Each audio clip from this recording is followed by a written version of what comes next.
Activism. During the second half of the 60s, we're going to see millions of young people really express alienation from American society. This is when we really start seeing youth culture changing, and it really becomes almost this counterculture.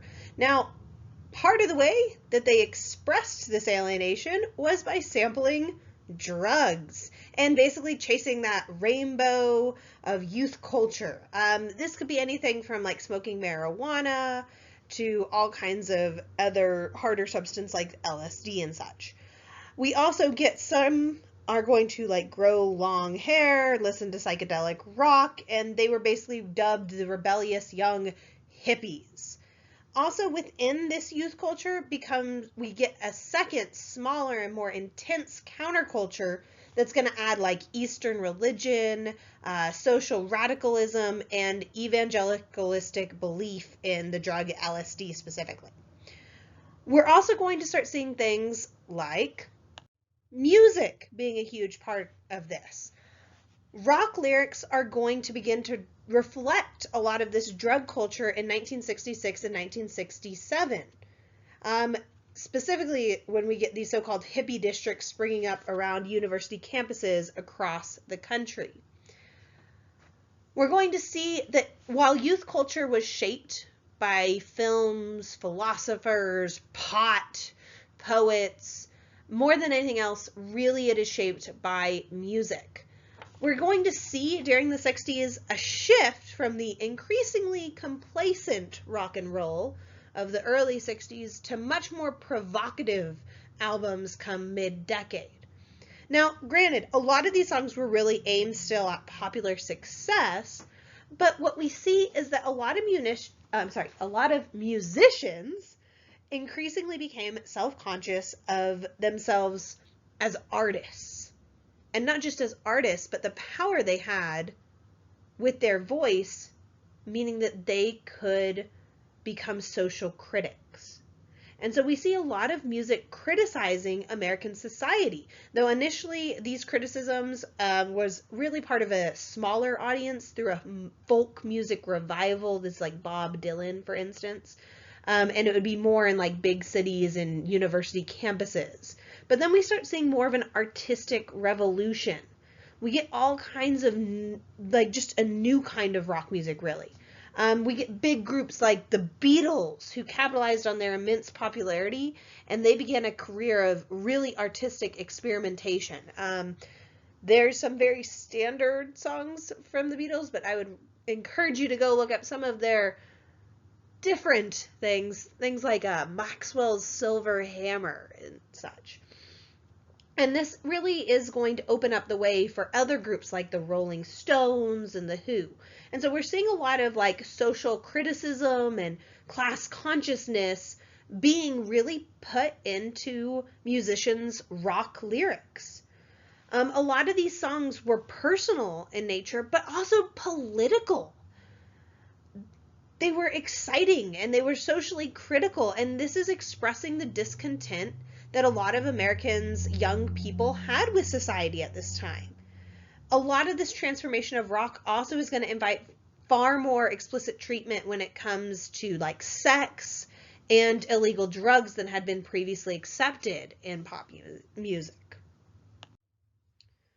We also see second wave feminism during this time. So first wave feminism generally is referring to like the suffrage movement, but now we get second wave feminism that's mostly in the like 60s and 70s.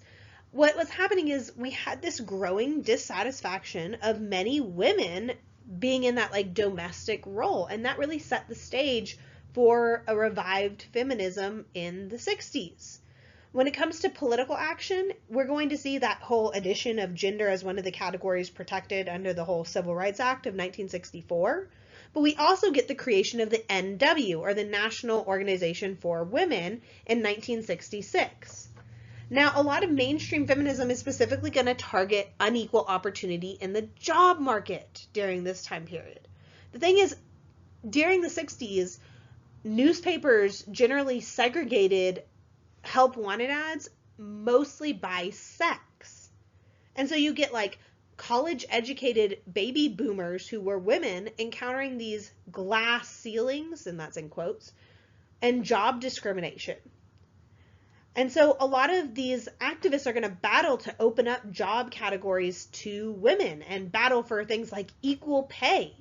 We also see sexual behavior changing during this time, basically in parallel to all of this, partly because you get much more reliable methods of contraception, birth control pills.